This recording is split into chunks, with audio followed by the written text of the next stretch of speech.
మిత్రులందరికీ నమస్కారాలు. నరేంద్ర మోడీ గారి నేతృత్వంలో హైదరాబాద్లో జరుగుతున్నటువంటి నవభారత యువభేరికి మీరు అనేక రకాలుగా సహకరించారు. మేము కూడా గత నెల రోజులుగా ఎంతో కష్టపడి ఈ సభను జయప్రదం చేయడం కోసము ప్రయత్నం చేస్తున్నాము. కానీ సమస్య ఒకటే, గ్రౌండు సరిపోయేటువంటి పరిస్థితి లేదు.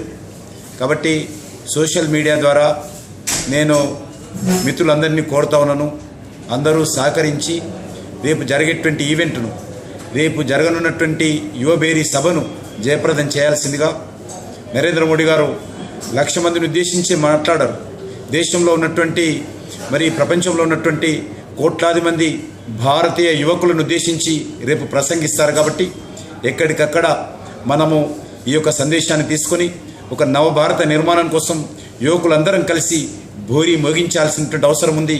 అవినీతి రహితమైనటువంటి భారతదేశాన్ని నిర్మాణం చేయాలి, అభివృద్ధితో కూడినటువంటి భారతదేశాన్ని నిర్మాణం చేయాలి, అధిక ధరలు తగ్గించాలి.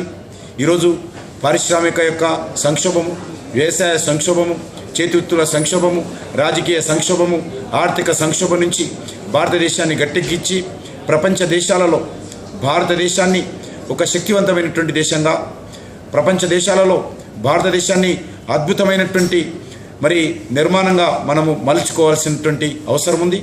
మనము ప్రపంచ దేశాల్లో భారతదేశాన్ని ఒక గురువు స్థానంలో నిలిపెట్టే ప్రయత్నం చేయాలి. దానికి రేపు జరగనున్నటువంటి నవభారత యువభేరితో శ్రీకారం చుడదాము. రండి, చేయి చేయి కలిపి ఈ భారతాన్ని పునర్నిర్మాణం కోసము నరేంద్ర మోడీ గారి నేతృత్వంలో కలిసి పనిచేద్దాము. రావాల్సిందిగా, సహకరించాల్సిందిగా విజ్ఞప్తి చేస్తా ఉన్నాను.